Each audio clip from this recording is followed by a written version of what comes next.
Let's have a discussion about the Hebrew letter Tav today. One very interesting thing about ancient Hebrew is the fact that it was pictographic in nature. Because of this, many words tell a story in the letters used to spell them. Which brings us to the letter Tav that we are going to take a look at today. It is the last letter in the Hebrew alphabet and represents finality, completion, or perfection. Because of this, it also represents a covenant, mark, or seal. The most interesting fact about the letter Tav is that the earliest form of the letter is a cross. In fact, the priests and many ancient graves were marked with the letter Tav or cross. One of the greatest examples of God using the Tav as a mark or seal is found in Ezekiel chapter 9. God commands the man clothed in white linen to mark every true believer with a Tav before any judgment can be executed on the nation of Israel.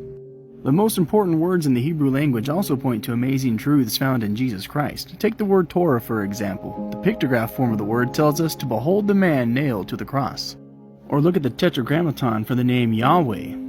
It tells us to behold the hands and behold the nails. This reminds me of when Christ rose victoriously from the grave and showed his disciples the nail scars in his hands, revealing that he is Yahweh God. The Apostle Thomas knew exactly what this meant and proclaimed Jesus to be my Lord and my God. Hebrew pictographs can even help us understand things as complicated as religion. The word itself tells us that religion is a door or path to the Tav or cross. Jesus Christ clarifies this idea of religion by showing us that he is the pathway to the truth and life. No other way exists to come to the Father. Jesus also clarifies that the doorway to salvation is himself. Now this whole concept of a doorway kind of got me thinking. There is a passage in Deuteronomy regarding the law for a slave who does not wish to be released from his master's lordship during the year when the slaves are set free. If the slave refused to go from the master because he loved him and is well off with him, they would take an awl and put it through his ear into the door, and he would remain his slave forever.